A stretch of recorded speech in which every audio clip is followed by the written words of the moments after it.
el doctor Rodrigo León Urrutia va a hablar sobre las implicancias del mundo digital en el ejercicio de la abogacía y la judicatura. Voy a hacer la presentación formal. Es abogado de la Universidad de los Andes de Santiago, tiene un posgrado en Derecho Informático y Propiedad Intelectual, al igual que estudios de doctorado en Derecho Privado de la Universidad de Montpellier, Francia. Es doctorado en Derecho Privado de la Universidad de Salamanca, España. Es juez árbitro de NIC, Chile, para la asignación de nombres de dominio desde el 2013 hasta la fecha. Expresidente de la Sociedad Chilena de Licenciamiento.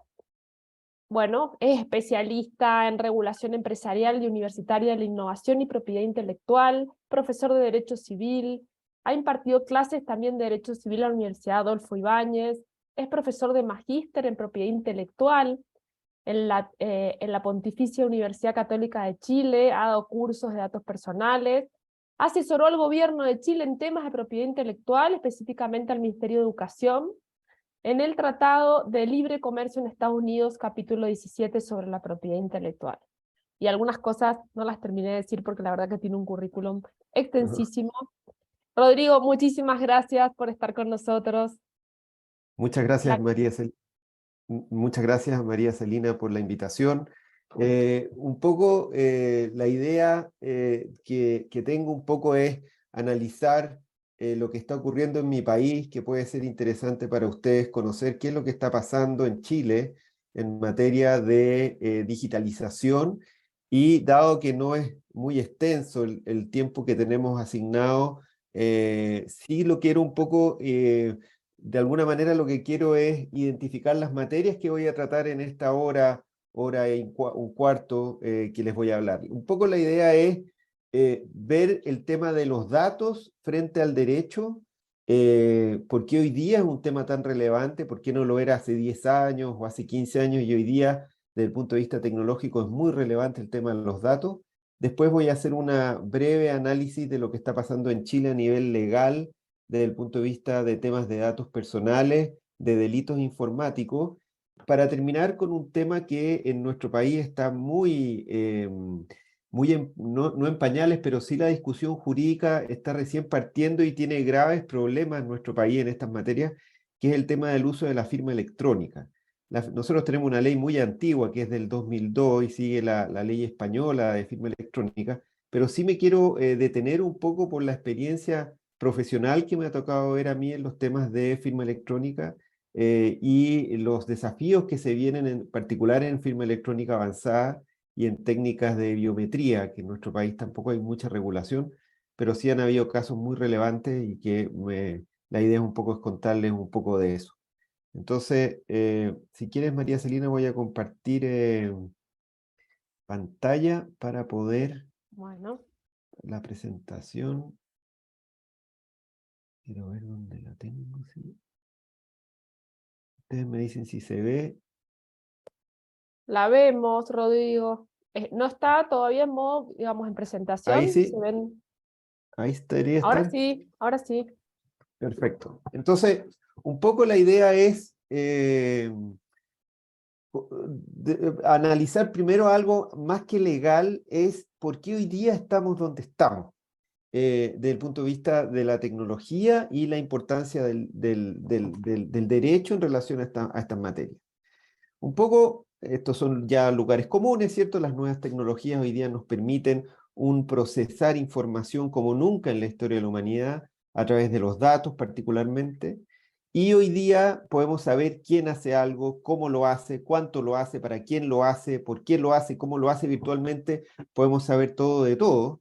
Y esto tiene un origen también, para darle una visión en persona. Estos dos caballeros ingleses, uno es George Orwell, que escribió esa gran novela distópica 1984, que habla del gran hermano, ¿cierto? En 1948, y 2 años después, Alan Turing, que es el padre, podríamos decir, de la computación moderna, escribe su paper sobre el primer paper de computación moderna en 1950, casi al mismo tiempo. Entonces, lo que estamos viendo hoy día nosotros es el resultado de todo lo que fue el desarrollo tecnológico del siglo XX en lo que es el manejo de la data. Y eso es muy relevante porque como objeto jurídico, el dato en sí mismo hoy día no está regulado jurídicamente. Sí está regulado, por ejemplo, el tema de los datos personales, sí está regulado el tema de la propiedad intelectual respecto a las bases de datos o de los secretos industriales o comerciales, pero el dato en sí mismo, la data en sí misma, hoy día, por lo menos en Chile y en general en todos los países del mundo, el dato no es hoy día un objeto de propiedad, no es objeto de un derecho real de propiedad. Vuelvo a repetir, si hay base de datos donde está la propiedad intelectual, si el dato en el sentido de constituir un secreto comercial, si el dato como eventualmente digitalizar una obra, la obra en sí misma es objeto de derecho de propiedad, pero el dato en sí mismo bruto, el dato per se, no es objeto de un derecho de propiedad. Y ahí entonces vienen los grandes dilemas que se van a plantear, no solamente en materia de derecho privado, sino que también en materia de derecho público. Pero esto hoy día cobra relevancia, vuelvo a repetir, por una situación histórica. Yo, por ejemplo, y le he pasado a muchos de ustedes aquí presentes, yo estudié antes de Internet. Estudié en el colegio, estudié en la universidad cuando recién estaba llegando Internet en la década de los 90. Yo me acuerdo la primera vez que me metí a Internet en 1993, con ese módem telefónico que ustedes también, algunos de ustedes conoció. Pero este cambio, lo vuelvo a repetir, es radical en el sentido del manejo de la data. Hace 10 años, hace 15 años, para yo almacenar datos tenía que usar, o hace 30 o 20 años, tenía que usar el floppy disk que ustedes, algunos de ustedes usaron, ¿se acuerdan? Que era la forma de almacenar la información. Entonces, si nosotros tuviéramos que analizar la data desde el punto de vista del desarrollo tecnológico, del manejo o tratamiento de los datos, primero está en relación a almacenamiento. El almacenamiento de los datos está relacionado entonces a cómo se almacenaban los datos en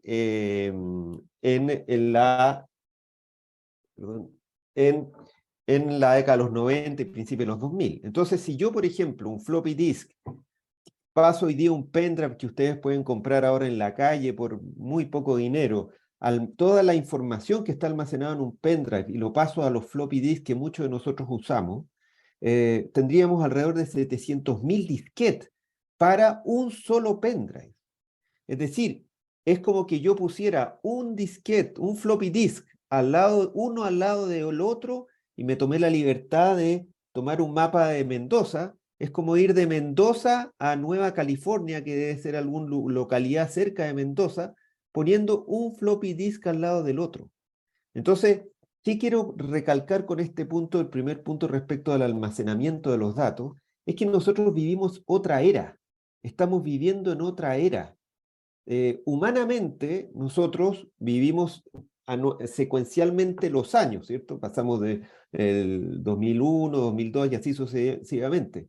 Pero tecnológicamente, nosotros hemos pasado siglos. Desde la década de los 80, no es que hayan pasado 30 años, han pasado 3 siglos desde el punto de vista tecnológico. ¿Por qué? Porque nuestra vida en los 80 y en los 90 se parecía más a la vida de nuestros abuelos que la de nuestros hijos o nosotros mismos hoy día. Entonces, lo que quiero recalcar con esto es que la data para el derecho nunca fue relevante porque era muy difícil de almacenar. Y hoy día es tal el cambio, es tan tecnológicamente, es tal la información que se puede almacenar, que socialmente la ley ha tenido que entrar a regular el tema de los datos. Entonces tenemos primero el almacenamiento, pero segundo, después tenemos la transmisión de la data. También en la década de los 90 nosotros usábamos, ¿se acuerdan? Esos módems telefónicos de 2400 bps por segundo. Uno se conectaba al teléfono, sonaba el pip, pip, pip, pip, y uno se conectaba, ¿se acuerdan? Y hoy día la velocidad de transmisión de la data es otra era también. No estamos hablando de 30 años que han pasado, o 35 años, sino que han pasado 300 años tecnológicamente hablando. Imagínense el 2018 ya se pueden transmitir 64 gigas por segundo, 255 millones de megas en 31 microsegundos a través de fibra láser. Entonces, el primer punto que era el almacenamiento, estamos en otra era. Segundo, la transmisión de la data, también estamos a otra era.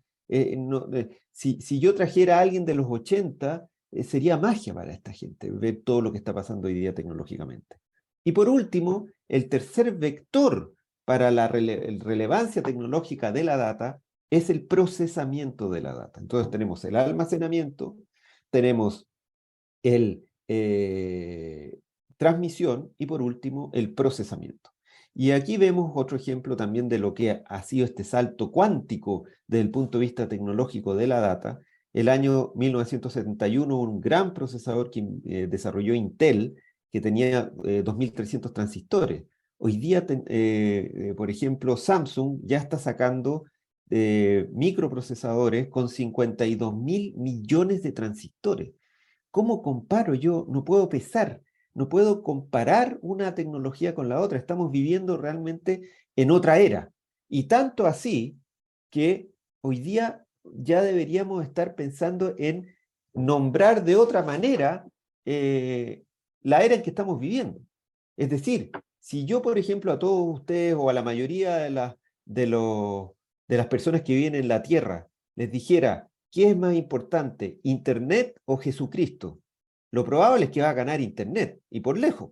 Entonces, nosotros ya no deberíamos contar los años desde el nacimiento de Cristo, sino que desde el nacimiento de Internet, que es el año 1983, que se desarrolló el protocolo TCP/IP y el sistema del DNS. Es decir, hoy día, realmente, nosotros estamos viviendo en el año 39 después de Internet.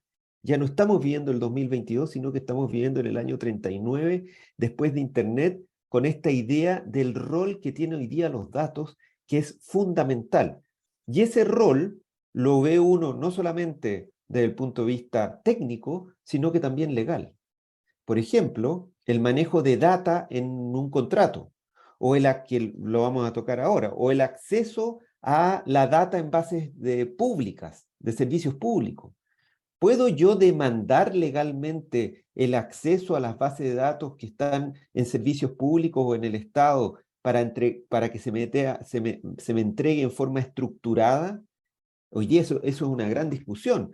No dice relación con el acceso por ley de transparencia que tenemos en Chile, que en Argentina deben tener también algún consejo de acceso a la información pública. Estoy hablando de otra cosa, estoy hablando de, ¿puede un servicio público legalmente negarme el acceso automatizado a información contenida en base de datos pública?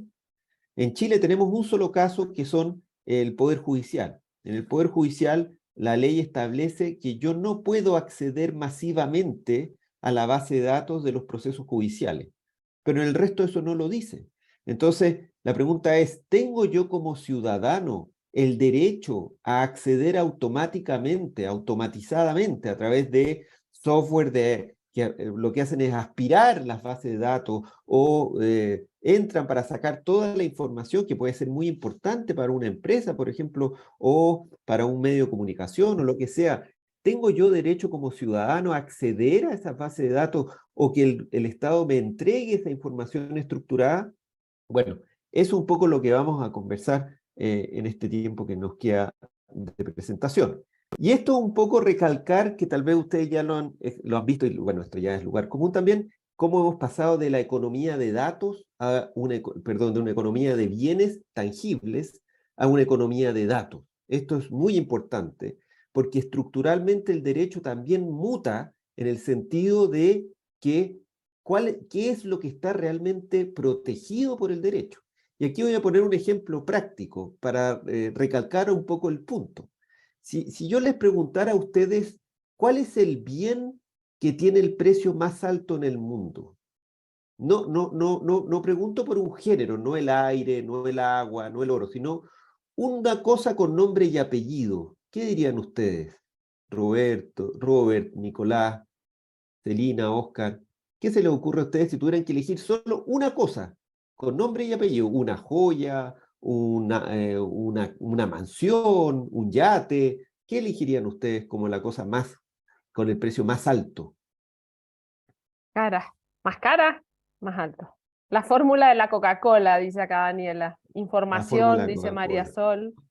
La información es un género, estoy preguntando por una pregunta en particular, pero imaginemos lo siguiente, imaginemos ven a Robert ahí como una película de terror, aparezco yo detrás de Robert con un hacha, le clavo en la cabeza a Robert el hacha, abro su cerebro, saco su cerebro chorreando de sangre, y de las miles de neuronas que están en el cerebro de Robert, hay una que le va a decir a Robert, Robert, no te estreses, tranquilo. Cuando te metas a internet, la primera página que vas a ver es, ¿cuál es la primera página que ves, Robert? O la mayoría en general ve. ¿Cuál es la primera página que ven ustedes cuando se meten en internet? Google. Google, así es. La cosa que tiene el precio más alto en el mundo es la marca Google, que vale 120.000 millones de dólares. Solo el papelito que dice marca registrada, no el algoritmo, no la mansión, no el yate del desgraciado del dueño de Google, nadie, ni las oficinas en California, nada de eso. Solo la marca Google vale 120.000 millones de dólares. ¿Me puede decir alguien de ustedes quién le ha hecho un cheque a Google? ¿O le ha hecho una transferencia electrónica a Google? Que no sea aumentar el Gmail, porque eso en realidad esos dólares no van a hacer más rico a Google, sin lugar a dudas.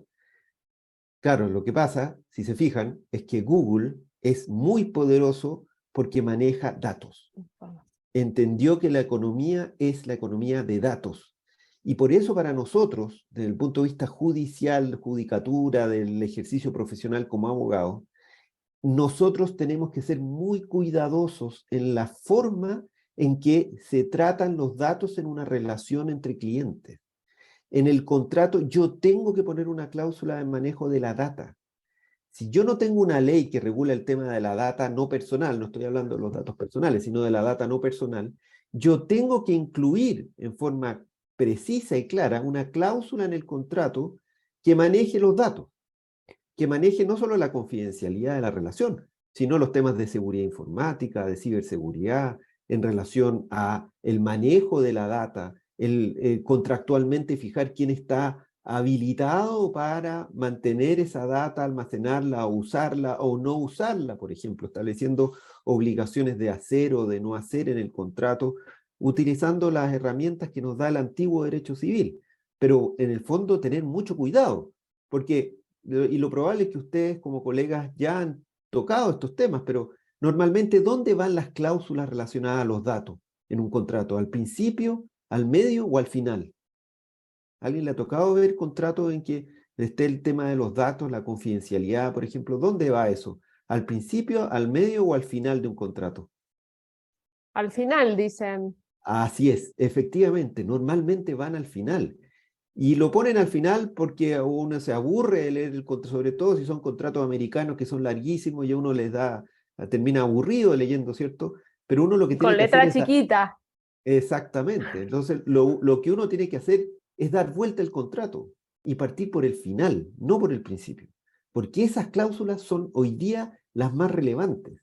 Y no solamente para hoy, sino que para mañana. Imagínense cómo va a ser ese contrato que ustedes están elaborando para una relación que va a durar 5 años.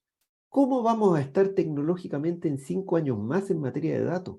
Entonces, por eso hoy día, como abogados, hay que preocuparse enormemente en que quede bien regulado el tema del manejo de los datos en los contratos, no solamente pensando hoy día, sino pensando en la tecnología que nos va a gobernar en los próximos 5 o 6 años. ¿De acuerdo?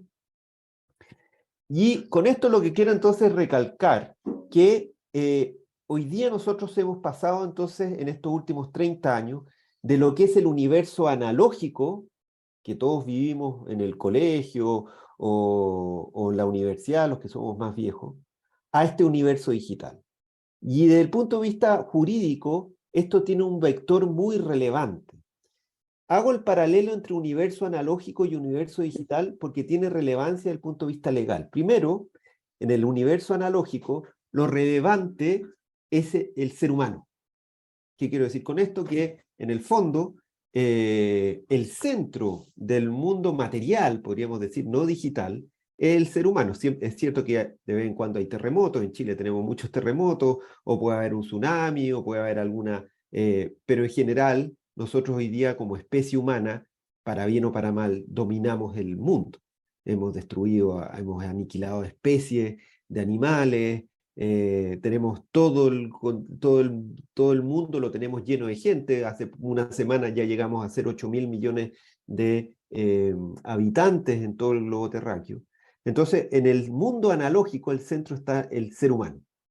Y en el mundo analógico también lo relevante es el dinero. ¿Por qué? Porque el dinero es lo que permite el intercambio de bienes y servicios. Sin dinero no hay posibilidad de desarrollo analógico.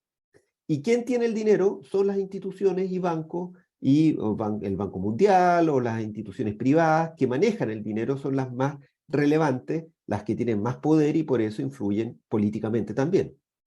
Pero en el universo digital esto cambia. En el universo digital el ser humano no es el centro, es el dato. El dinero no es relevante.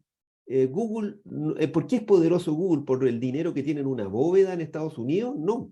Es por los servidores que tienen millones de datos personales nuestros y que se calcula que alrededor de 30 gigas de información personal Google tiene de cada uno de nosotros. Cuando ustedes se levantan temprano y van al trabajo o van a ir a dejar a sus hijos al colegio, Google ya sabe lo que se van a demorar ustedes.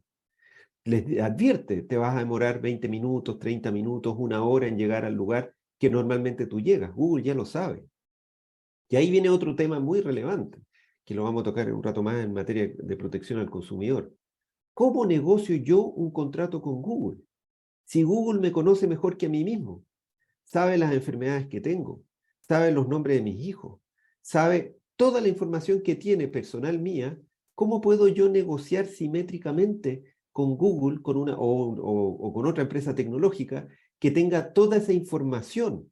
El contrato ya no existe, porque el contrato supone negociar entre partes que no tienen toda la información.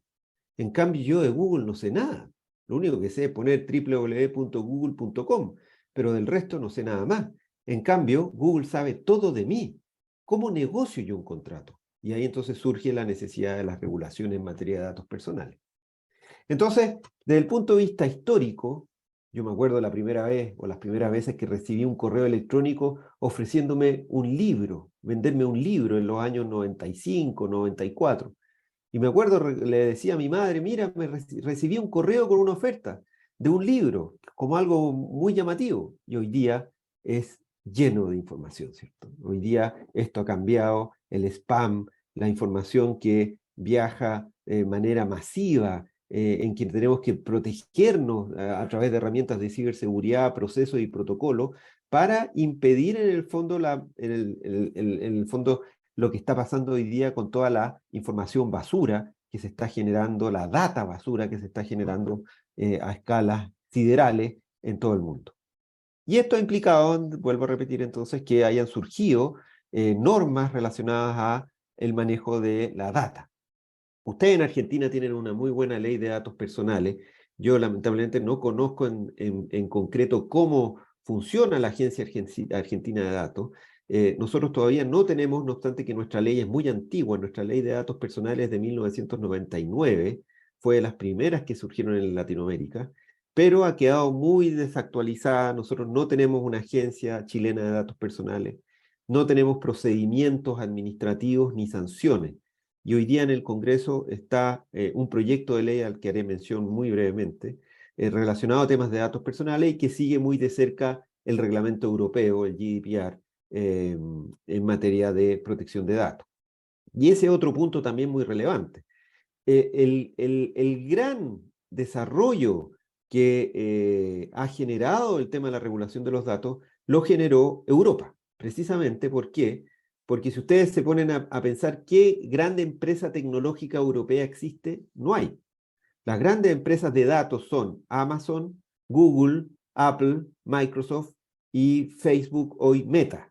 Son 5 empresas norteamericanas, pero no hay europeas. Entonces, los europeos dijeron en un minuto, ¿sabes que estamos cansados que los americanos vengan a nuestro continente a usar todos los datos personales de nuestros ciudadanos y vamos a empezar a implementar una suerte de contrarreforma, podríamos decir, digital, estableciendo el GDPR o el Reglamento Europeo de Datos Personales. Pero es una cuestión política.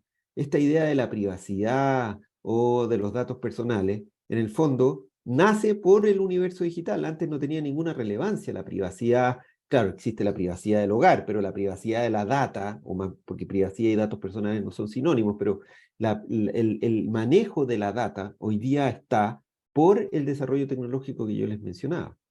Entonces, hoy día, ¿qué es lo que está pasando a nivel mundial? En el fondo es el incremento regulatorio en el manejo de la data, de los datos personales, y ya sí están surgiendo, por ejemplo, proyectos. Hay una directiva europea que no llegó a tener luz, ¿sí?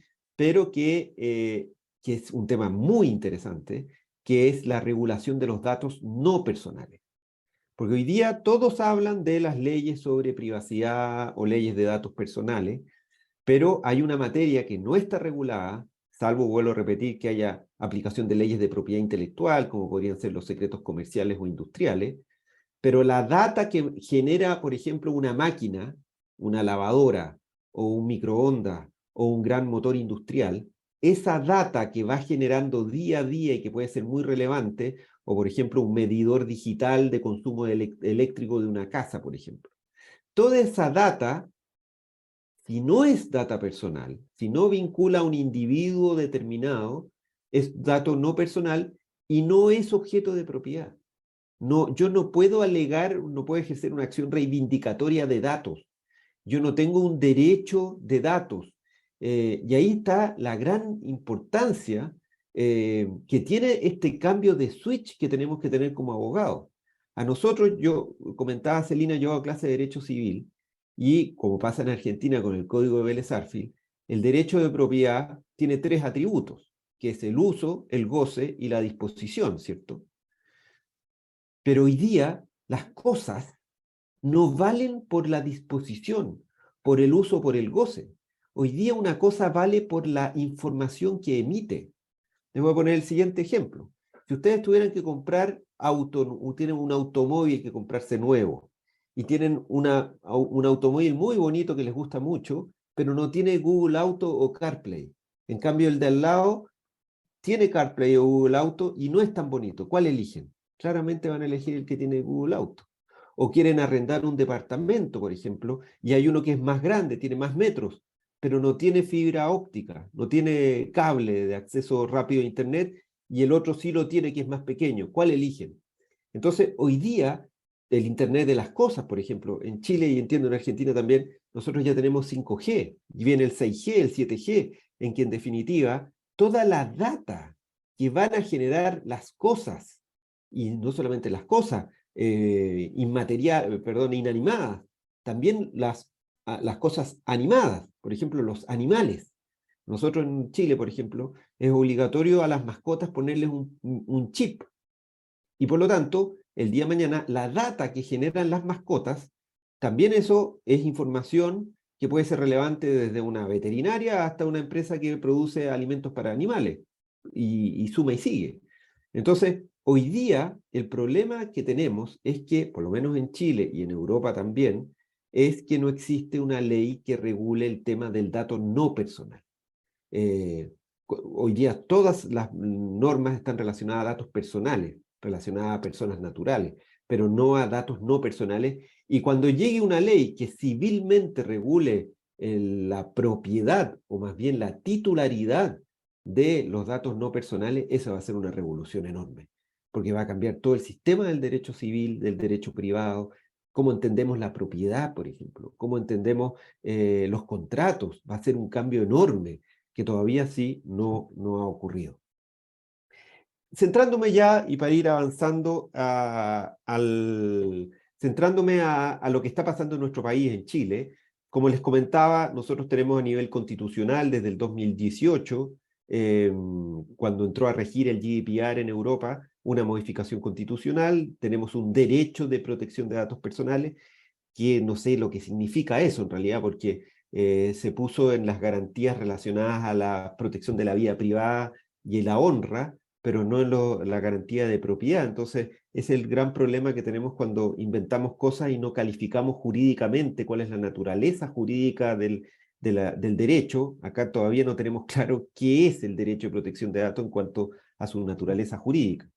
tenemos el Código del Trabajo, la Ley de Protección al Consumidor, hoy día está regulada los datos personales de los consumidores, y la ley sobre, una reciente ley que ha ampliado los servicios financieros y bancarios a las nuevas tecnologías, en que se establece que uno de los pilares de esta ley de FinTech, que se llama, es la protección de datos personales. Y nuestro proyecto de ley, que todavía está en el Congreso, lleva muchos años, esperemos que sea aprobado el primer semestre del próximo año.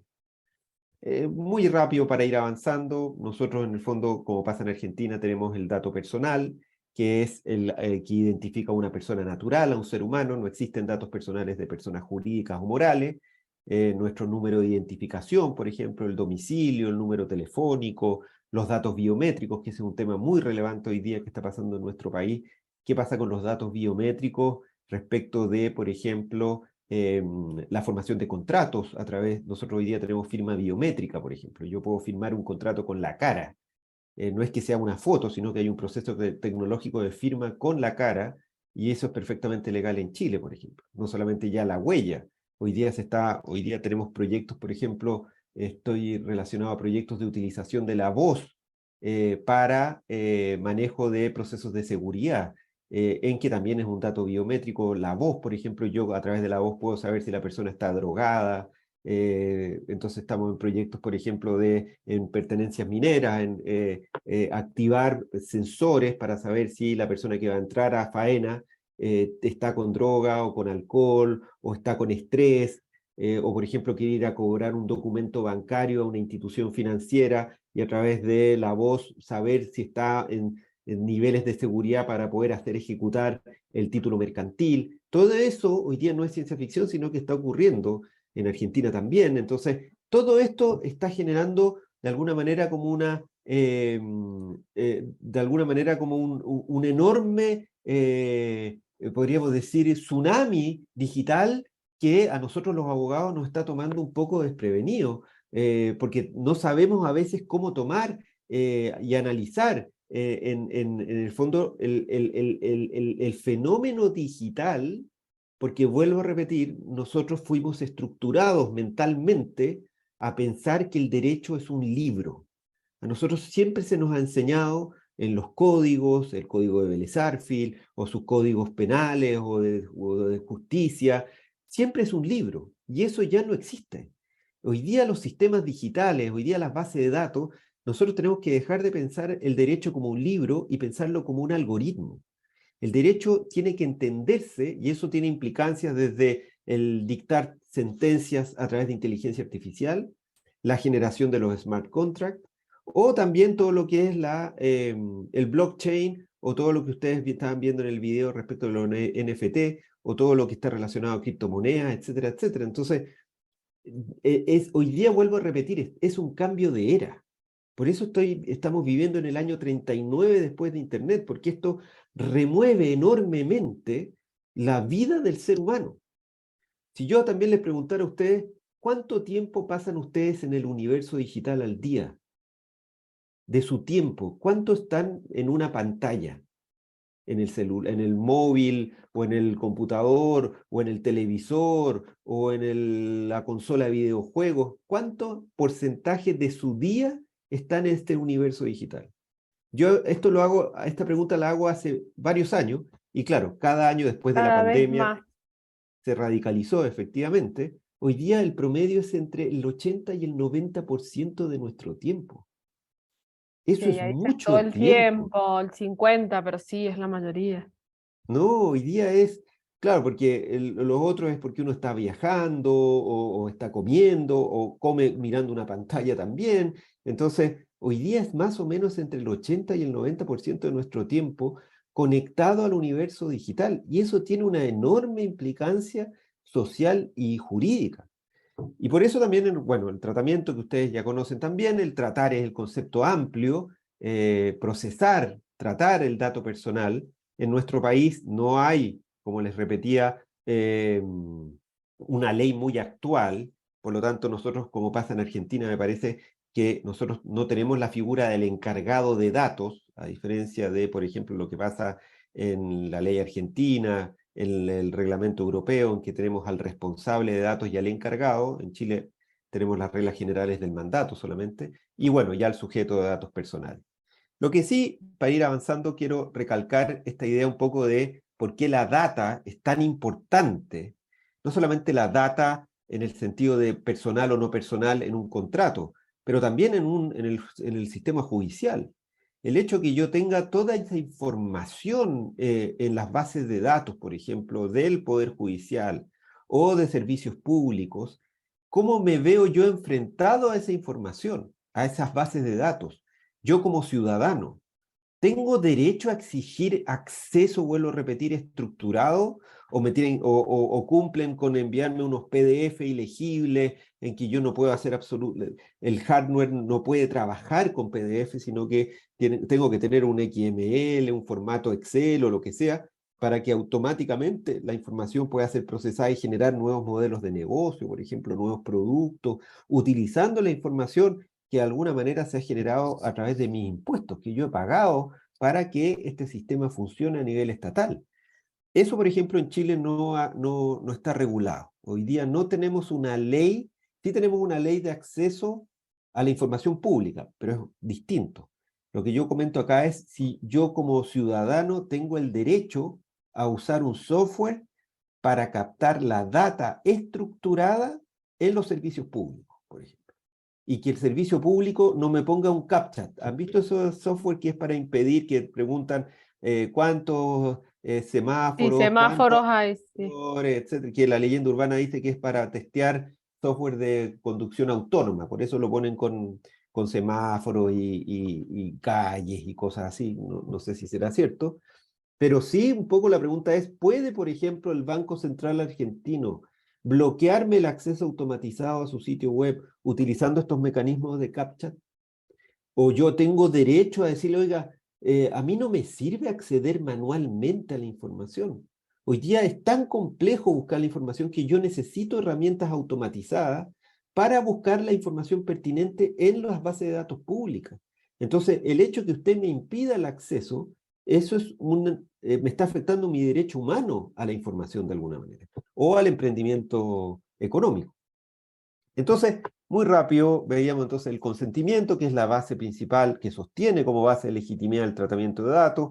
En nuestro país hay ciertas excepciones, como las fuentes accesibles al público o precisamente los organismos públicos. En el caso de los organismos públicos, estos pueden tratar la data sin pedir consentimiento, pero dentro de las materias de su competencia. Aquí hubo un caso muy interesante en Chile, en que la Autoridad de Telecomunicaciones, para testear o para probar si, si los usuarios de teléfonos móviles estaban satisfechos o no con sus empresas, a todas las empresas de móvil en Chile pidió todos los números de teléfono. Pidió que a la autoridad se le entregaran todos los números de teléfono para que la autoridad llamara aleatoriamente y saber si había un buen servicio o no, hacer una encuesta de satisfacción. Y todas las empresas, salvo una, entregaron la información. Y una dijo, no, yo no puedo entregar esto. Estos son datos personales, yo no voy a entregar esto, tengo que estar autorizado por los titulares. Y la autoridad de telecomunicación dijo, no, esto yo lo tengo derecho a pedirlo, porque está dentro de mi materia de competencia. Y aquí va a estar el gran discusión, no solamente en Chile, sino en otros lados, es cuál es el límite que tiene el Estado precisamente para solicitar o requerir data al ciudadano o a las personas o empresas en general. ¿Hasta dónde puede llegar? ¿Puede enviar al extranjero esa información, por ejemplo? Nosotros tenemos una ley muy extraña en Chile en que, no, por ejemplo, los estados no pueden consultar bases de datos en Chile y se aplica la ley chilena en materia de datos personales, una cosa media rara. Pero la pregunta entonces está relacionada a hasta cuál es el límite que me puede imponer el Estado para requerir información personal mía, que eso está muy relacionado también, lo vamos a ver con los temas biométricos. El principio de finalidad, bueno, los derechos que ustedes también tienen, los famosos derechos ARCO, ¿cierto? El de acceso, rectificación, cancelación y oposición, pero sí me quiero quedar con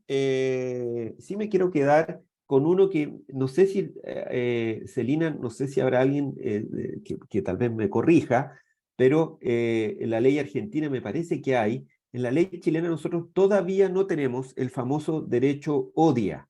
¿Cuál es el derecho odia? El derecho odia es el derecho a oponernos a decisiones automatizadas. Es decir, si yo, por ejemplo, pido un crédito a un banco, quiero acceder a un mutuo hipotecario, por ejemplo, y doy los antecedentes, en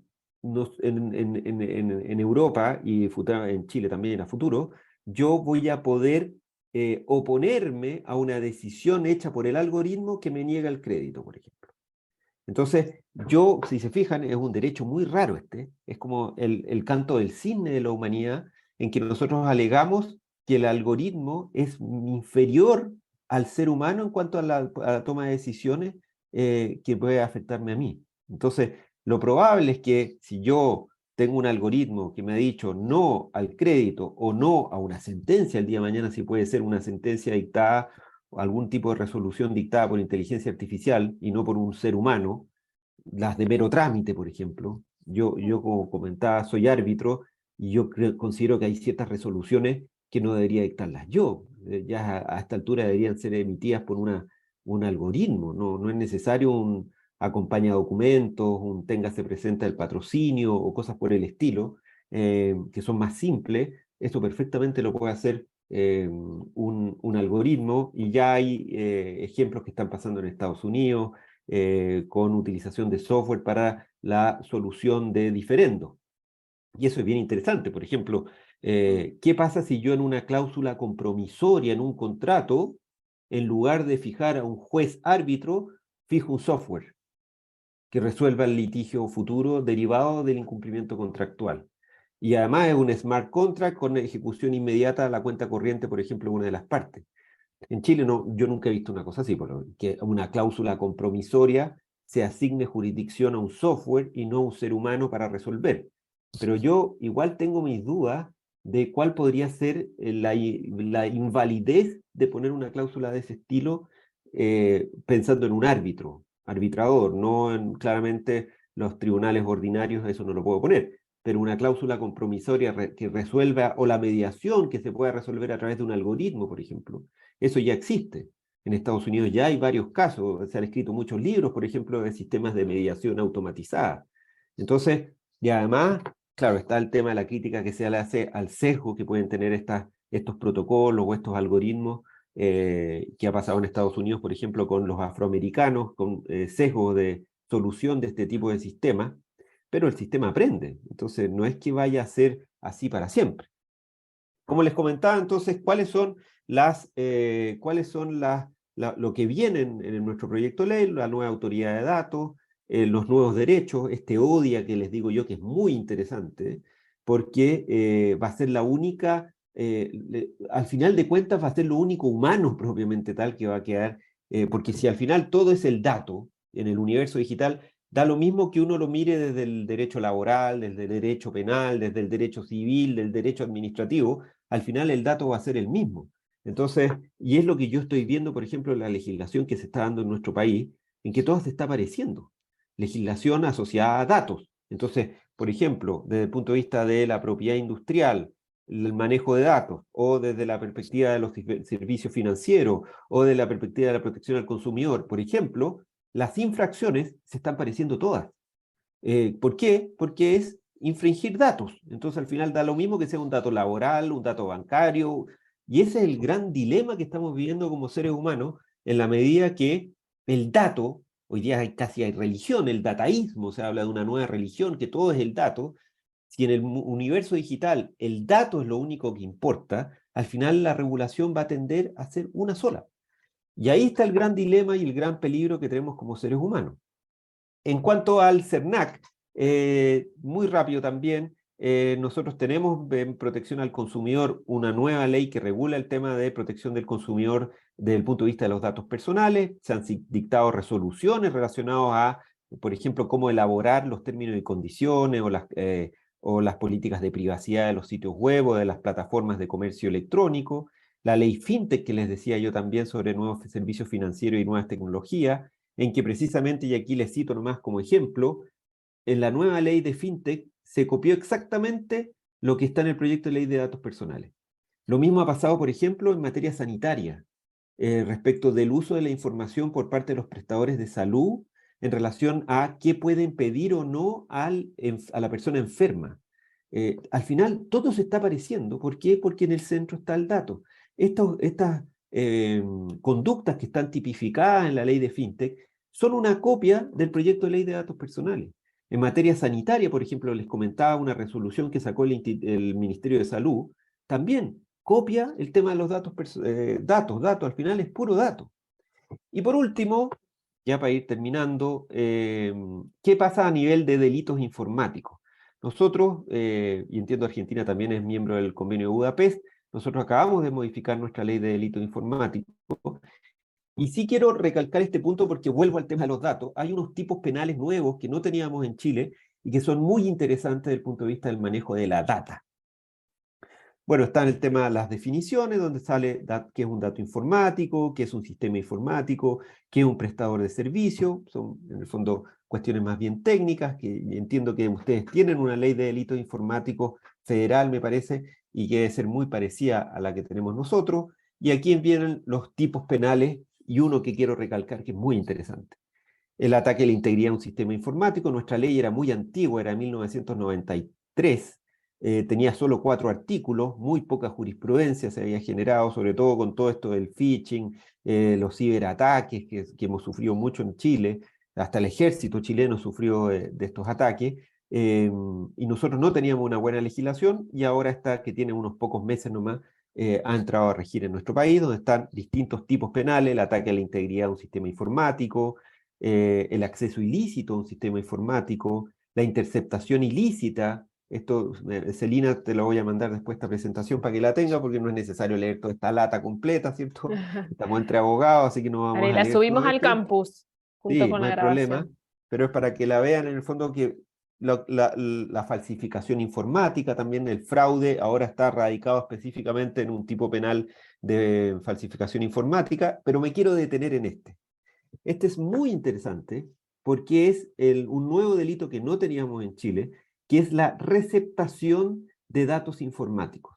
Es decir, el que, conociendo su origen o no pudiendo menos que conocerlo, comercialice, transfiere o almacene con el mismo objeto u otro fin ilícito a cualquier título datos informáticos provenientes de la realización de acceso ilícito, interceptación o falsificación, sufrirá la pena de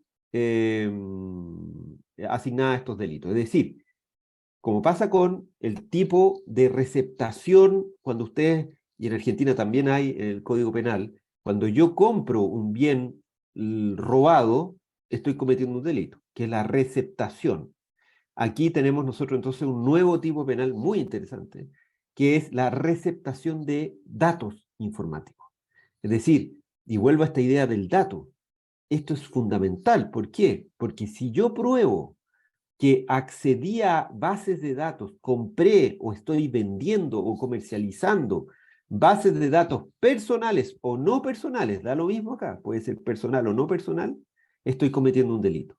Y esta figura es extremadamente interesante porque viene a cerrar un poco el ciclo del sentido de la data, la data, la data, la data es lo relevante.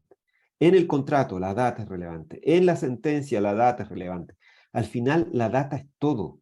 Entonces, por eso, a través de, además con todas las herramientas digitales, está y ya lo vimos, la transmisión, el procesamiento, el almacenamiento, todo lo que es hoy día el Big Data, el Machine Learning,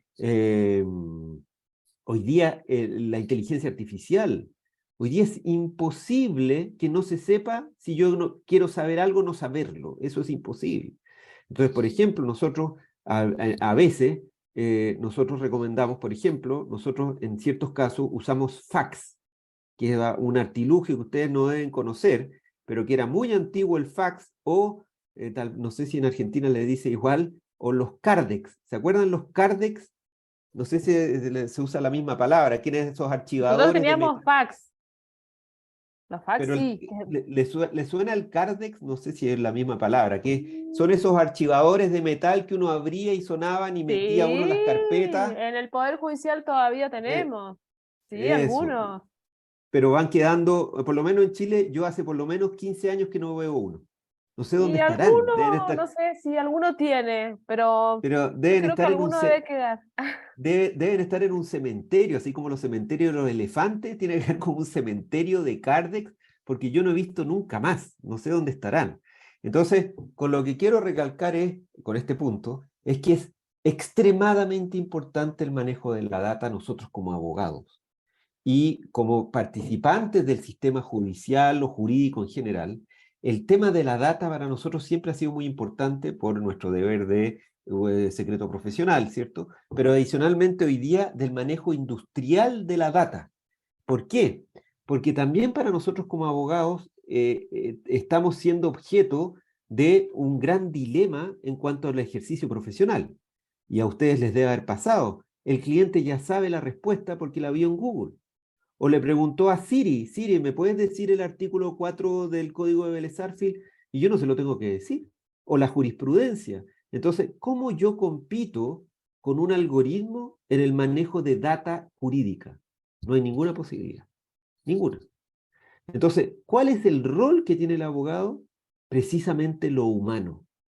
Ahí está nuestra diferencia, la empatía, el acompañar al cliente, el estar cerca, el ser un amigo casi del cliente o de la persona que está en el proceso judicial, nosotros como jueces o fiscales, la empatía humana, esa no la tiene el algoritmo. El algoritmo no siente, el algoritmo no llora, el algoritmo no ama, nosotros sí. Y ahí entonces el abogado entra a jugar un rol. Porque yo siempre pongo el ejemplo, si ustedes se han fijado, ¿quién es el único que siempre tiene un abogado al lado? ¿Han visto? Que siempre tiene un abogado al lado. ¿Alguien sabe? El Padrino. ¿Han visto la película El Padrino? ¿Se Sí, acuerdan que había siempre el consiglieri, que era el que lo acompañaba siempre? Entonces hay que ser muy malo y muy poderoso para tener siempre un abogado al lado. Mis alumnos siempre me dicen también en Los Simpsons, hay como un señor muy malo, parece que, y que siempre tiene un abogado al lado en estos dibujos animados, pero uno como abogado ni siquiera tiene uno como abogado al lado, un abogado siempre. Entonces, hoy día el desarrollo de la inteligencia artificial en materia jurídica, nosotros, por ejemplo, somos socios en empresas aquí en Chile o hemos asesorado a empresas de gestión automatizada contractual, por ejemplo, en que hoy día toda la cadena de formación del contrato parte automáticamente y termina con la firma electrónica, todo se gestiona automáticamente. Entonces, y eso también a nivel judicial, estamos avanzando en los procesos de digitalización y de utilización de algoritmos y de inteligencia artificial en materia de procesos judiciales. Pero la idea es que esto no se transforme en una suerte de Kafka, ¿cierto? El proceso y que digitalmente quedemos totalmente apabullados, totalmente aniquilados por un sistema digital que una suerte de Terminator jurídico y que nos impida el seguir viviendo como seres humanos. El fraude informático, bueno, abusos de dispositivos, esto en realidad es solo como nota referencial, solamente respecto de la modificación a la ley de delito informático, y aquí sí que me quiero quedar un minuto, porque es muy relevante. En nuestro país se modificó la ley de delitos informáticos y se reguló, a mi juicio, no muy bien el hacking ético. Para el que no conozca, el hacking ético, hay dos formas de hacer un hackeo regulado, entre comillas. Uno es el auto-hackeo, es decir, la misma empresa, para ver sus debilidades, contrata un servicio o ellos mismos utilizan sus propios servicios informáticos y testean el nivel de fortaleza del sistema informático o informacional de la organización. Es lo que se llama el auto-hackeo. En cambio, el hacking ético está relacionado a empresas o universidades o centros tecnológicos que hacen el hacking sin autorización, pero solo con interés de testear la fortaleza de la respectiva organización.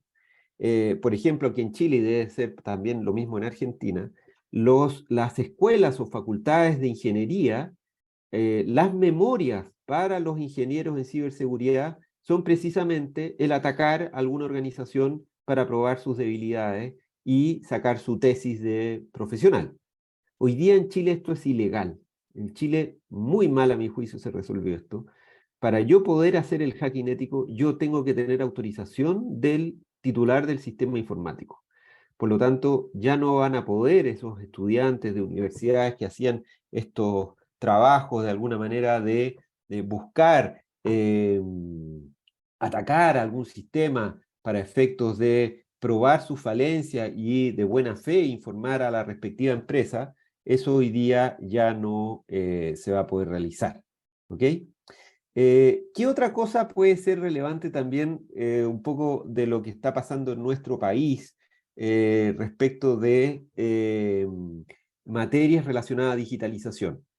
Aquí me detengo también unos minutos. Yo y no sé cómo estará operando en Argentina, pero hay dos materias y tú, Celina, me paras nomás, me dices hasta aquí llegamos Pero o tú me vamos dices los bien. tiempos. Eh, Hay dos materias que no sé cómo, si está algo similar sucediendo en Argentina, que es el notariado y los conservadores de registros, y el otro es los tribunales. Respecto del notariado, en nuestro país ha sido siempre muy difícil porque hay en el sistema chileno, el ministro de fe, el notario público, es siempre un abogado designado por el presidente de la República.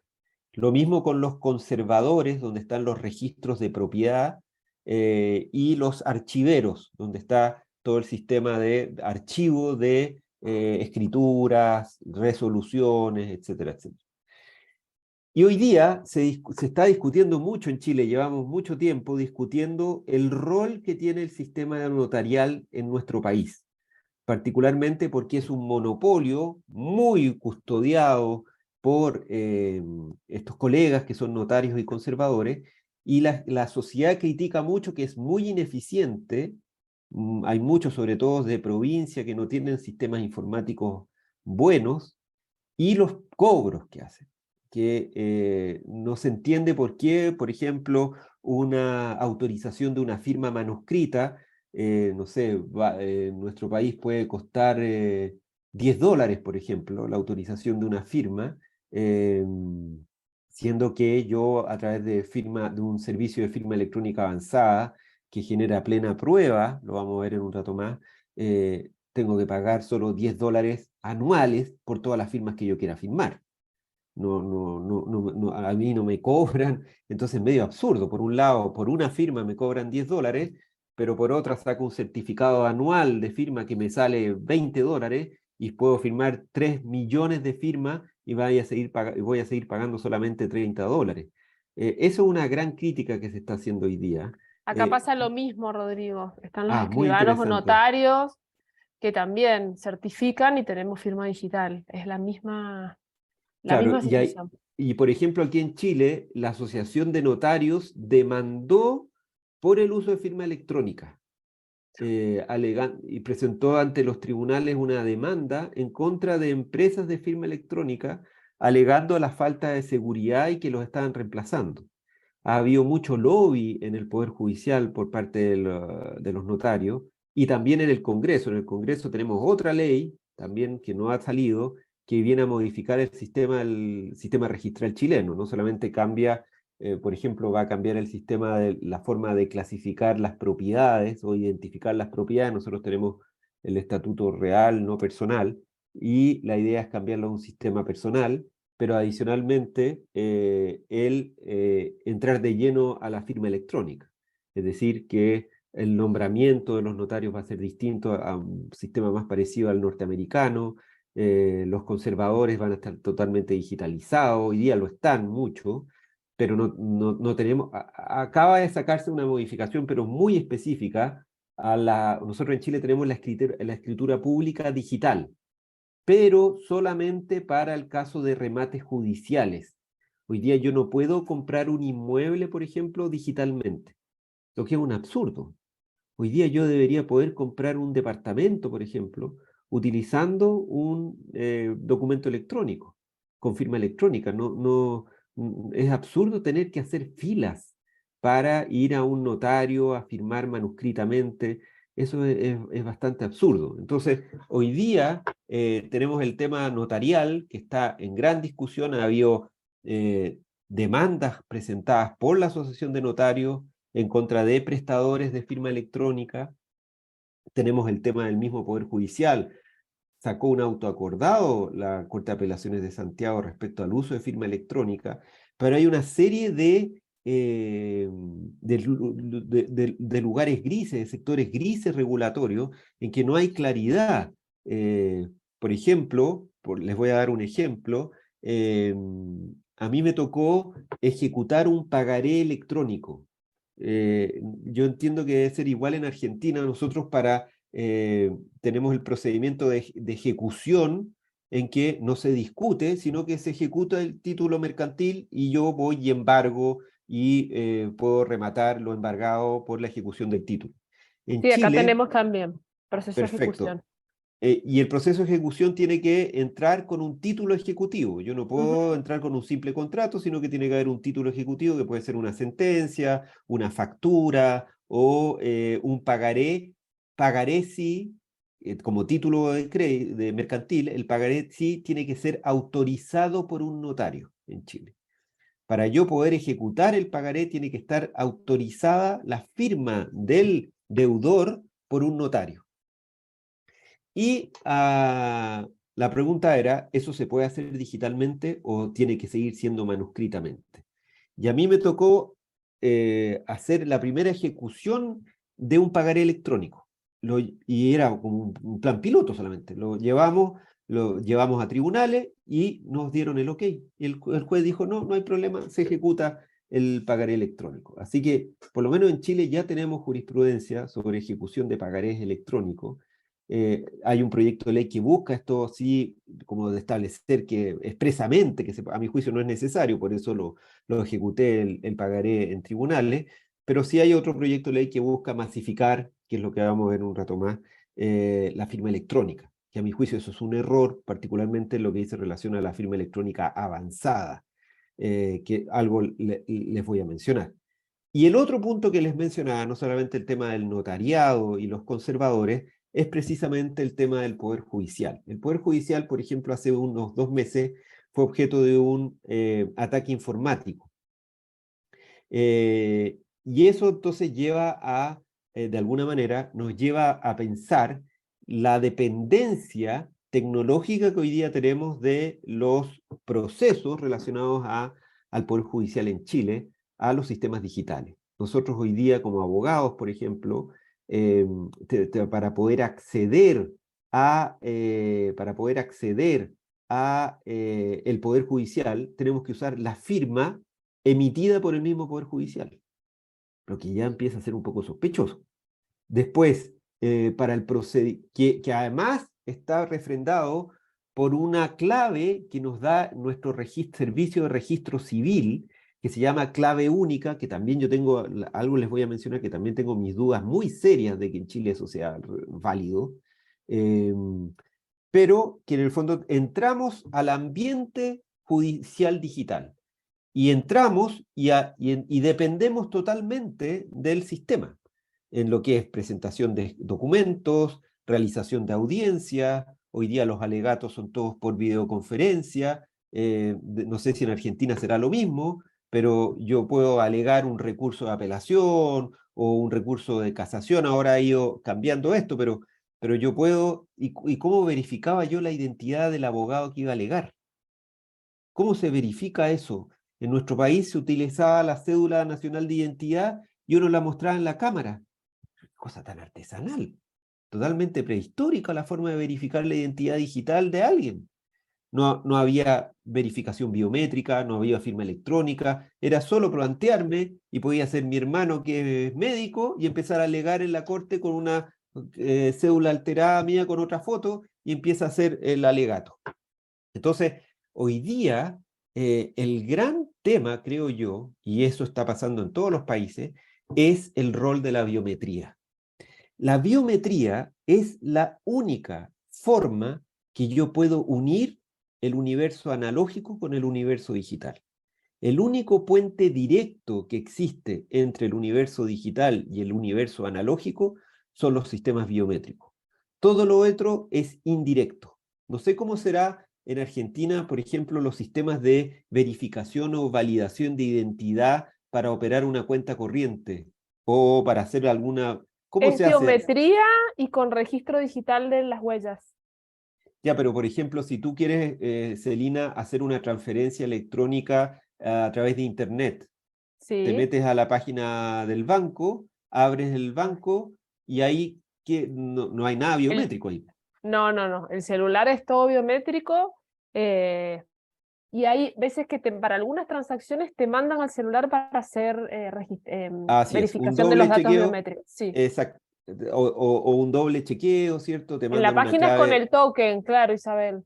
Si no tenés pero es un con el, token, claro, sí, pero es un token. Entonces, sí. aquí el gran tema, por ejemplo, o en Chile tenemos sistemas tan prehistóricos como preguntas, un sistema de preguntas que van a la base de datos del registro civil. Entonces, si uno quiere verificar su propia identidad, le hacen preguntas: ¿cómo se llama su madre? ¿Qué auto tuvo en 1999? Hacen como 10 preguntas, además del número PIN que uno pueda tener, pero son todos esos mecanismos indirectos. No hay ningún mecanismo directo o la clave única, que es una clave PIN que da el registro civil para hacer ciertas operaciones. Pero todo eso es indirecto. ¿Qué grado de seguridad puede tener frente a lo que puede ser la prueba por ejemplo, la prueba viva de la huella, de la cara, del iris, de la voz, como toda una suma frente a lo que son esos otros mecanismos indirectos? Entonces, hoy día, por ejemplo, en Chile no tenemos firma electrónica biométrica avanzada facial, que es medio absurdo. Porque si la herramienta, y no estoy hablando de comparar foto con foto, sino que es un proceso tecnológico que permite identificar que la persona viva está precisamente en ese acto realizando la verificación de identidad o firma electrónica. Entonces, por eso, si hay algo que va a ser muy relevante y que es muy relevante y va a seguir siendo muy relevante, son las empresas de biometría. Todo lo que sea biometría va a ser extremadamente importante para lo que es los procesos de seguridad del universo digital.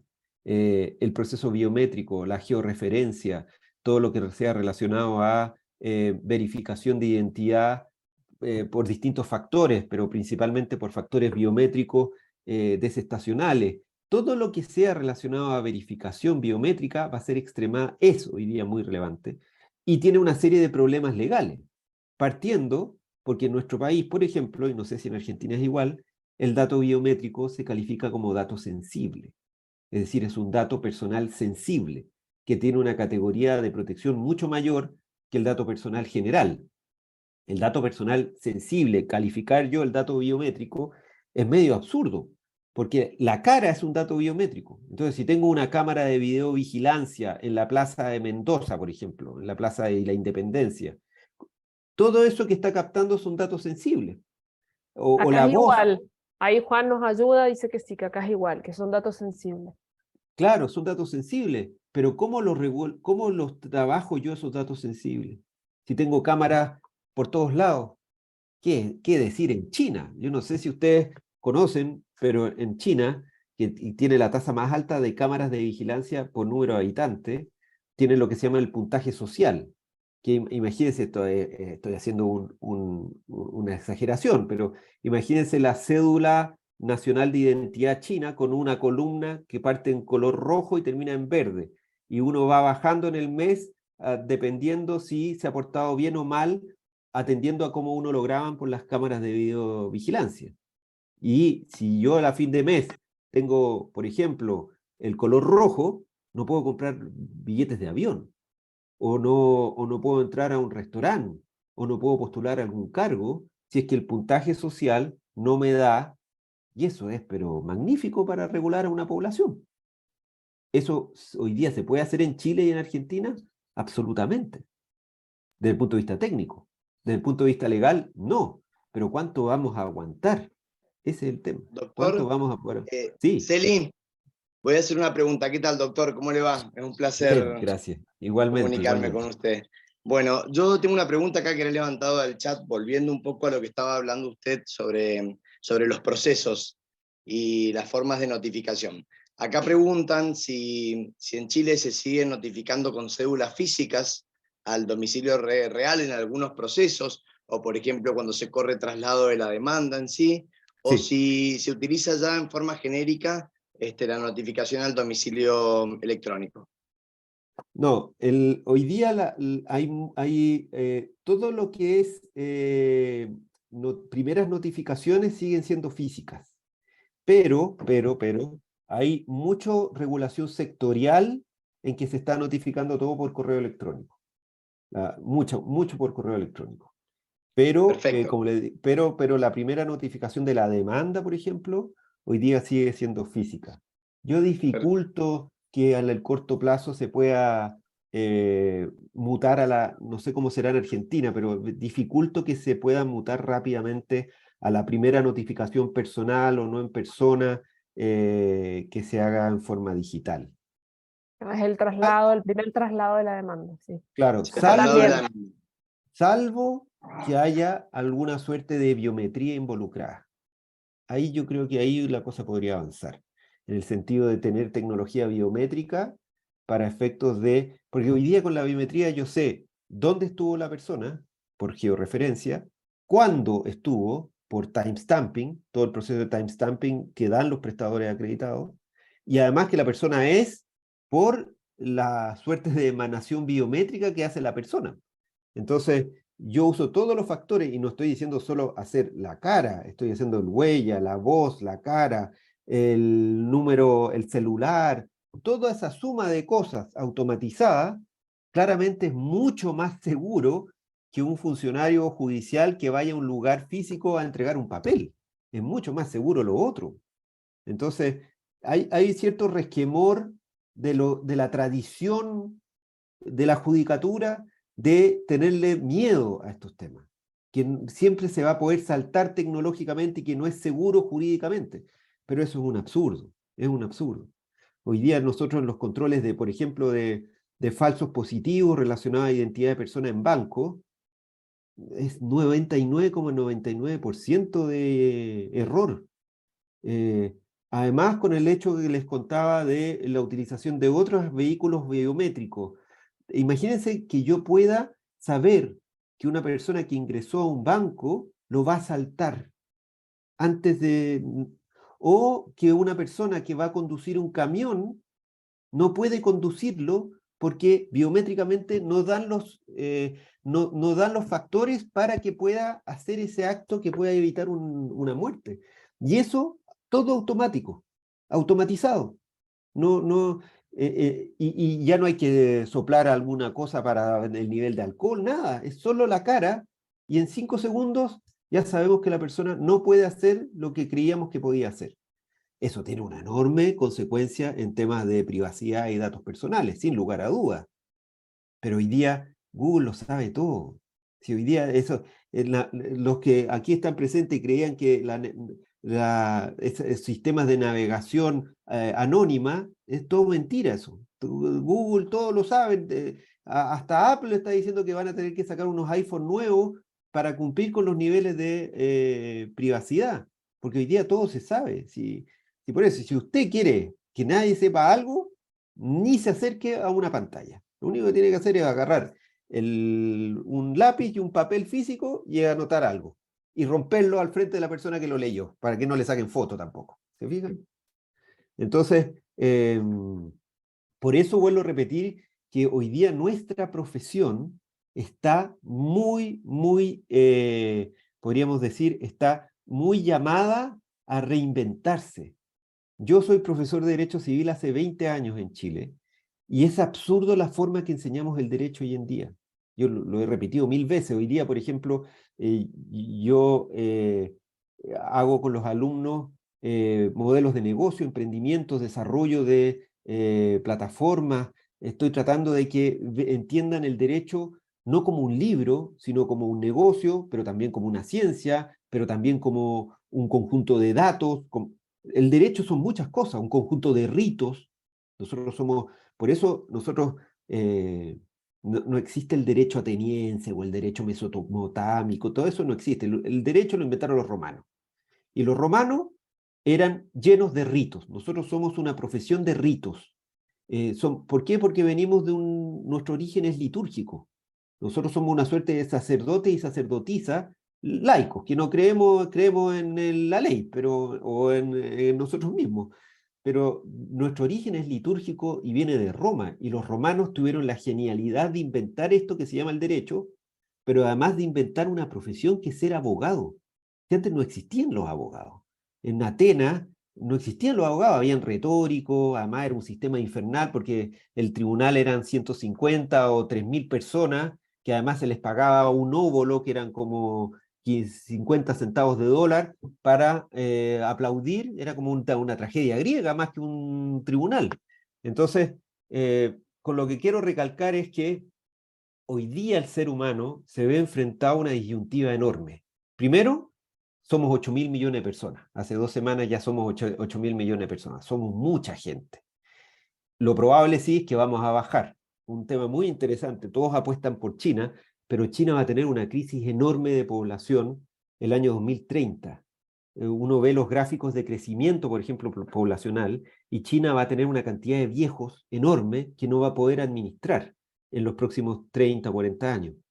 La única población que crece enormemente son los africanos, uno que conoce tan poco África, y África va a ser el continente de la juventud. Los hindúes, la clase media está creciendo de una forma exponencial. India va a ser más importante que China. Y hoy día que nosotros los chilenos vivimos de los chinos, nosotros le vendemos todo a los chinos, entonces hay que ir apostando a otros, no solamente a China. Y bueno, nuestra querida América Latina también.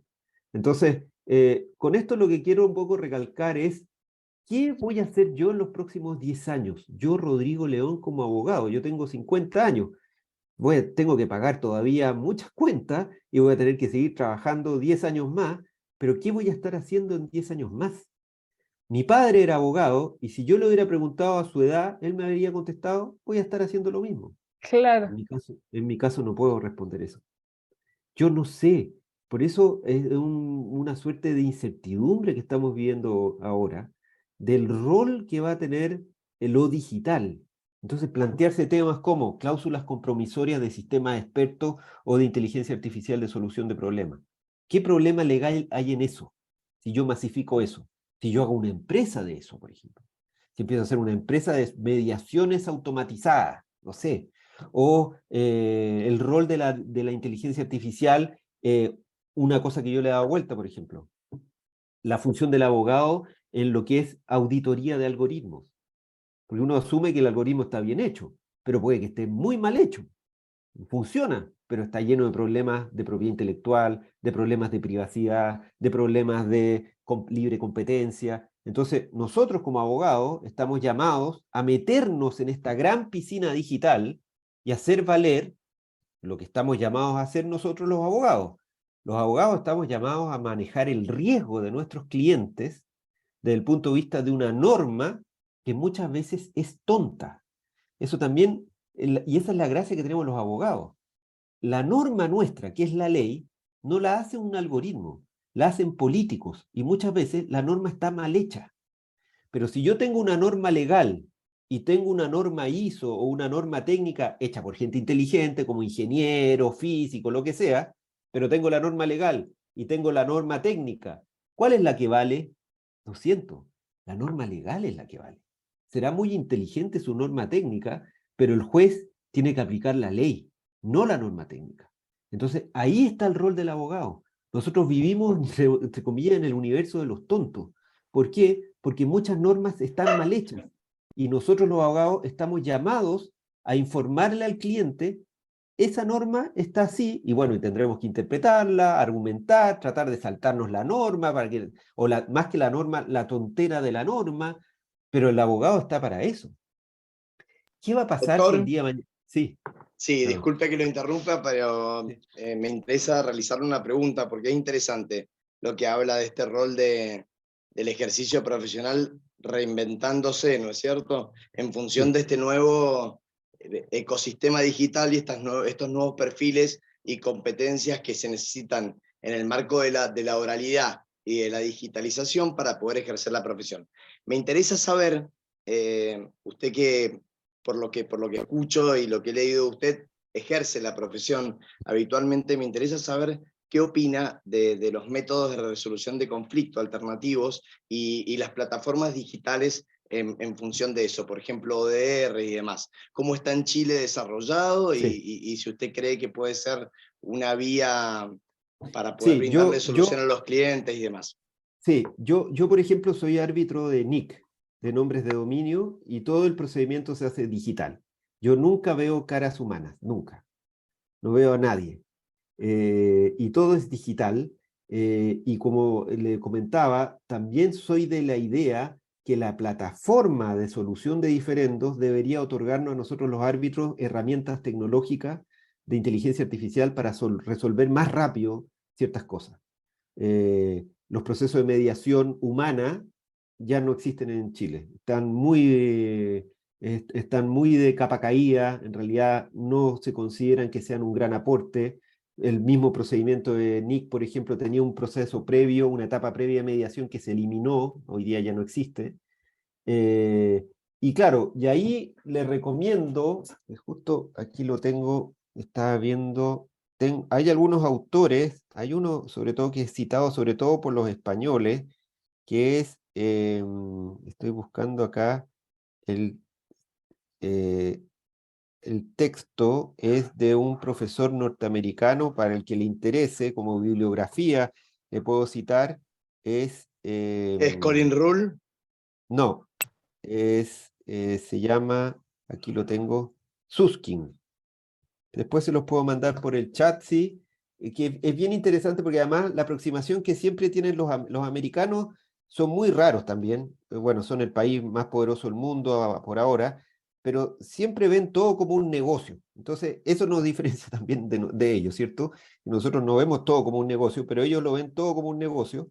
Y el análisis que hace de los sistemas de inteligencia artificial aplicadas a la solución de diferendo hay varias, son dos textos. Uno es sobre el futuro de las profesiones, de Richard Susskind, el futuro de la profesión legal, que es bien interesante, y el otro es los juzgados digitales, los tribunales automatizados. También hay un texto que yo les voy a mandar por link, que se los recomiendo. No es excelente, no es súper, súper bueno, pero sí plantea preguntas que hoy día no nos estamos haciendo y que tenemos que tener alguna respuesta, porque a nosotros el cliente o el juez o el ministro, o no sé cómo se llaman los integrantes de las cortes en Argentina, pero los jefes, nuestros jefes de alguna manera, nos van a preguntar, bueno, ¿sabes que aquí me vinieron a ofrecer este sistema?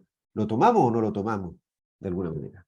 Porque ya la gestión documental ya es algo que, como les digo, hasta un niño chico lo hace, esto de gestionar documentos, eso ya no es un problema. Mi tema es la utilización de herramientas de inteligencia artificial. Eso es muy llamativo. Y le voy a poner un ejemplo. Yo cuando estudié en Europa, yo estudié informática jurídica y estudié estadística y sistemas expertos. Ahora me pidieron hacer un curso y yo estoy totalmente desactualizado. Y le dije, ¿sabes qué? Yo el curso no lo puedo dar. No, para mí yo ya pasó. No, sé ¿En qué mucho año de otras fue, cosas. Rodrigo? ¿En qué año fue? En los 2000, en los 2000. Claro. Y yo dije, no, yo usaba estadística, aprendí modelos estocásticos, que no deja de ser, es un tema bien complejo, herramientas de sistemas expertos. Pero lo que pasa es que cuando entran las redes neuronales y empieza el sistema de análisis de data, hoy día yo puedo, no sé si ustedes han visto, pero hay software que traduce del texto a la imagen. Hoy día ¿qué implica eso judicialmente? El hecho ya da lo mismo tener escrito o tener en imagen un video grabado, si hoy día se comunican los dos sistemas de lenguaje. Eso es una enorme diferencia para nosotros los abogados o los juristas. El hecho de que el vehículo portador de información es irrelevante. Ya no es el lenguaje. La forma de expresar ideas jurídicas puede ser en imágenes como puede ser en letras. Y eso también es extremadamente llamativo. ¿Cuándo ustedes escriben manuscritamente? Ya nadie escribe en forma manuscrita. Todo es con... Y por eso yo le he dado vuelta. ¿Cuál es la dimensión de que yo ya no escriba manuscritamente para el cerebro? Yo no sé si ustedes saben, pero en la antigua Grecia, la gente, la poca gente que sabía escribir, escribía en letras capitales, en mayúsculas. No existía la escritura en cursiva, ¿de acuerdo? Sino que era todo en letras capitales. Esto cambia en el siglo IX, en el Imperio Bizantino, en que el griego empieza a escribirse en forma manuscrita, lo que lo hace mucho más rápido para hacer las transcripciones, por ejemplo, de Aristóteles o Platón o lo que sea, pero además tiene una dimensión intelectual mayor que el hecho de escribir solo con letras capitales. Por ejemplo, uno analiza los pergaminos bizantinos o los manuscritos bizantinos, la gente que sabía leer era la que podía escribir en forma en lineal, no en letras capitales, porque esa era la gente que estaba menos capacitada. Hoy día, si ustedes se dan cuenta, nosotros escribimos solo en letras capitales con el teclado del computador. No escribimos en lineal. Volvimos a Bizancio, en que todo es con letra capital. Y eso nos afecta al cerebro. El hecho de que yo no escriba linealmente es mucho menos exigente mentalmente el escribir con letras capitales en un teclado. Eso es muy llamativo para nosotros que vivimos del lenguaje. Y ya para ir terminando, un poco lo que les comentaba al final esto es respecto de la firma electrónica. ¿Qué problemas veo yo en Chile en temas de firma electrónica? Primero, nosotros tenemos en Chile, no sé si en Argentina ocurre lo mismo, una clave de identificación con el servicio público. Es decir, si yo quiero realizar alguna actividad con una plataforma de un servicio público, se me pide lo que se llama la clave única. ¿Ya? ¿Qué es la clave única? Un miserable número PIN que yo invento y que entrego para, desde subir, por ejemplo, documentos a la plataforma del Poder Judicial, hasta hacer consultas al registro civil. Y hoy día, malamente a mi juicio, los privados están usando esa clave única como forma de autenticación. ¿Cuál es el problema? Que esa clave única en Chile no tiene una ley. Esto salió de un instructivo presidencial, no tienen, a mi juicio, ninguna regulación legal, estamos sostenidos en algo muy precario legalmente. Segundo punto, el tema de la firma electrónica. En Chile hay un proyecto de ley que busca masificar el uso de la firma electrónica avanzada. No sé si en Argentina opera igual, me parece que sí. En Chile tenemos dos tipos de firma, la simple y la avanzada. La avanzada la otorga un prestador acreditado por el Ministerio de Economía, una empresa que da certificados de firma, pero ellos solamente la pueden dar. ¿Ya? ¿Cuál es la diferencia? Tecnológicamente ninguna. Las dos firmas son iguales, pero la que aparezca con el nombre de la empresa acreditada, esa firma da plena prueba en juicio de los documentos electrónicos firmados con esa firma. ¿Ya? ¿Cuál es el problema que tiene eso? El hecho que yo masifique la firma electrónica avanzada a través, por ejemplo, de la clave única que dé lugar a un proceso tecnológico que dé firma electrónica avanzada, ¿cómo puedo yo cautelar a una persona de 90 años que ande con su firma electrónica avanzada? Es un absurdo masificar la firma. La firma electrónica avanzada tiene que ser excepcional. No puede ser, es como que yo tuviera un notario al lado mío todo el día. Que yo me levanto, estoy durmiendo en mi cama, me levanto, y al lado mío, durmiendo al lado mío, está un notario. Después voy a meterme al baño a ducharme, abro la ducha y está el notario duchándose conmigo. No, no puede ser eso, es absurdo. Por eso la masificación, a mi juicio, es un problema, porque todos en Chile somos muy legalistas, entonces creen que por ser firma electrónica avanzada ya todo está resuelto. No, ¿cómo va a estar todo resuelto? ¿Cómo le dejo yo un certificado de firma electrónica avanzada a una persona que no sabe leer? Para que todo lo que él firme contra él valga plena prueba. Es absurdo. Lo otro, los temas de biometría. En Chile está muy mal regulado, con decirles que tenemos un reglamento, por ejemplo, que cita normas ISO biométricas que no existen.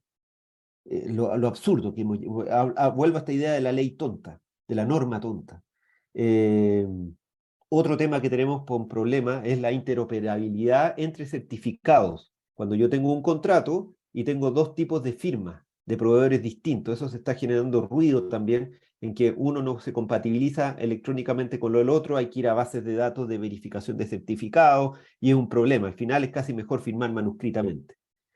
Y el último punto, y con esto termino siendo exactamente las 8:30, el tema del Big Data judicial. Ese también es un tema muy interesante. Y no solamente judicial, sino fiscal, podríamos decir. ¿Cómo puedo yo establecer un protocolo serio, seguro, eficiente, que me permita a mí participar en la economía digital utilizando las bases de datos del Estado? Y que sea un acceso democrático, que sea un acceso justo, que sea un acceso tecnológicamente viable, porque el hecho que yo ponga manualmente un número, eso no es viable. Eso no tiene ninguna viabilidad hoy día con la... ¿Cómo puedo yo competir cuando tengo que poner con mis dedos una clave o un número o algo para llegar a alguna información, mientras tengo la empresa tecnológica que me está compitiendo y que hace un acceso masivo porque tiene algún acuerdo o alguna cosa? No hay ninguna posibilidad. Entonces, cuando yo tengo empresas, por ejemplo, que prestan servicios, entre comillas, servicios de traqueo de procesos judiciales, que yo creo que entiendo que en Argentina tiene que haber. Son empresas que te dicen, se notificó esto, se presentó esto otro, y tienen todo muy bonito, un escritorio donde están todos los procesos ordenados, los juicios que yo llevo como abogado. Si me cortan eso después, ¿cómo ejerzo la profesión? ¿Qué nivel de dependencia yo tengo de estas empresas tecnológicas? El día de mañana ellos van a gobernar los juicios de alguna manera. Entonces, todas estas preguntas vuelven a este concepto del universo del dato. El dato, el dato, el dato. Cómo nosotros como abogados nos tenemos que ver enfrentados al manejo de la data en relación a la administración de justicia. Que como auxiliares de la administración de justicia que somos los abogados, o como los colegas que son jueces, que son en el fondo mediadores o fiscales o que hacen la justicia derechamente, se van a ver enfrentados a estos grandes dilemas, y que no es ciencia ficción. Esto es algo que yo, por ejemplo, hace 2 días tuve que hacer un contrato, yo escribir un contrato sobre los derechos de imagen para la utilización de un actor en que se utilizaba la cara para regenerarlo mediante un avatar digital. ¿Qué derechos son esos? Y eso de muchas otras cosas. Así que con eso, Celina, termino. Ha sido un Muy bien. agrado y espero que le haya resultado de interés. La verdad que ha resultado súper interesante y desafiante, ¿no? Pensar en dónde tenemos que capacitar, qué tenemos que capacitarnos, en dónde. Y desde el punto de vista de la profesión, ustedes también tienen que pensarlo, y desde nosotros operadores judiciales, tanto de la magistratura, ir acompañando, ¿no? O ir adelante, porque tenemos que recibir todo esto, todas estas cosas que ustedes traen al Poder Judicial y poderlo resolver. Así que sí, un gran desafío. Una pregunta para ir cerrando. ¿Cómo la web 3.0, que va hacia la descentralización de la información, cómo influye o cómo va a afectar esta protección de datos personales? Mira, yo creo que el gran dilema que vamos a tener es, a ver, yo planteaba esta idea de que en el universo digital el dinero no existe. Eso es clarísimo. ¿Qué significa esto? Que, por ejemplo, todo lo que es el sistema de monedas hoy día está colgando de una cuerda floja. Porque hoy día, por ejemplo, cuando tú vas a comprar un café, tecnológicamente yo no podría decirte, ¿sabes qué? Ese café utiliza 10 veces mi información personal. No quiero dinero, sino puntos. Están los puntos, estos famosos, pero masificarlo a través de las herramientas digitales. Entonces, el valor que hoy día tenemos de nuestros datos, el manejo, el control, ahí está el gran dilema de cómo nosotros titulares podemos administrar nuestros datos frente a lo que es el poder estatal, pero también de las empresas. Y ahí hay una cosa que, porque yo también me dedico a la propiedad intelectual, hay algo que se parece mucho a esto, y que yo creo que podría ser no digo la única, pero podría ser un camino para el tema de la administración por parte de los titulares de los datos, desde el punto de vista pecuniario, digo, que son el caso de las sociedades de gestión en materia de derechos de autor. Se parece mucho, esto son miles de autores en que tenemos una corporación sin fin de lucro que cobra por estas bases de datos de obras o de interpretaciones un derecho de remuneración. Yo creo que para allá vamos a ir con los datos personales. Van a ser un derecho de remuneración de privacidad en que yo voy a poder ir a Google y decirle, desgraciado de Google, ¿sabe qué? Ya ha ganado mucho dinero, págueme. Y yo voy a distribuir, haciendo la trazabilidad de la data que usted usó, y voy a ir depositándole dinero a cada uno de los titulares que yo represento como sociedad de datos personales, una cosa así. Uf, bueno. Celi, Bueno, sí. aprovecho para saludarlo al doctor León. El doctor ha sido súper interesante y creo que nos ha puesto también, bueno, primero mostrar la experiencia de Chile. A nosotros siempre nos ha ido marcando Chile en muchos temas de innovación y de reforma judicial, un camino a nosotros, en los distintos fueros y demás. Y creo que con lo que el contexto que usted nos ha creado es muy efervescente para seguirnos reinventando, para seguirnos ayornando en disciplinas nuevas y ir ayornando esta profesión tan antigua, como usted decía, del mundo romano, a un ecosistema digital nuevo. Así que, nada, yo agradecerle y le quería también agradecer en nombre, bueno, de todo el equipo, y a Celi le hemos tenido activa acá todo el tiempo, pero el doctor Adaro tuvo que es nuestro director acá de la diplomatura, tuvo que salir de urgencia en una reunión, así que le deja todo el agradecimiento a usted y un fuerte abrazo por haber estado dentro del cuerpo de profesores. Así que bueno, Celi, yo nada más te cedo la palabra. Muchísimas gracias, Nosotros, doctor. a los profes que nos encantan, les dedicamos un aplauso especial, y aparte que estamos en el Mundial, no nos fue muy bien, pero bueno, no importa. Pero ustedes van a ganar el Mundial, estoy seguro. Y Bueno, rezo por gracias. eso, así que van a ganar el Bueno, Mundial. bueno, muchas Gracias. gracias. Robert, vamos con los aplausos mundialistas. Bueno, muchas gracias. Nos quedamos unos minutos escuchando música porque usted no estuvo en la apertura, pero nosotros arrancamos con música y cerramos con música. Hoy tenemos The Clash. Seguimos en contacto para después recuperar, bueno, la presentación y toda la información que nos ha dado y subirlas a la plataforma. Tenemos un campus. Así que muchísimas gracias, doctor, por este tiempo. La verdad que ha sido muy, muy interesante para todos. Muchas gracias a Celi. ustedes, y en Chile, cuando vengan a Chile, por favor, me contactan. Muchas Por supuesto. gracias. Un abrazo Celi, grande. Sí. Celi, ahí en el chat un pormenor, pero bueno, están todos muy expectantes de la frase en español de Should I Stay or Should I Go, de The Clash. Escuchen la canción y lo ponen en la próxima clase en el chat. Ahí va a ser mejor, un nuevo desafío. Creo que no se la imaginan, Se no se la escucha esperan. claro. Es una mala interpretación del inglés, así les digo. Bueno, vamos con música. Nos vemos entonces el sábado en la penúltima clase, Storytelling, aprender a narrar historias. Y bueno, y el miércoles que viene nos despedimos, así como una mezcla de alegría y bueno, de cerrar una etapa y de llanto, porque vamos a extrañar, a pesar de que ya estamos un poco todos cerrando el año. Bueno, muchas gracias a todos. Después, Rodrigo, mire el chat, miles de agradecimientos. Si quieren le guardo el último pedacito para mandárselo, pero bueno, llueven agradecimientos y palabras de lo interesante que ha sido la clase. Nos Muchas vemos gracias. el sábado entonces, vamos con The Clash. Saludos. Muchas gracias a todos y todas.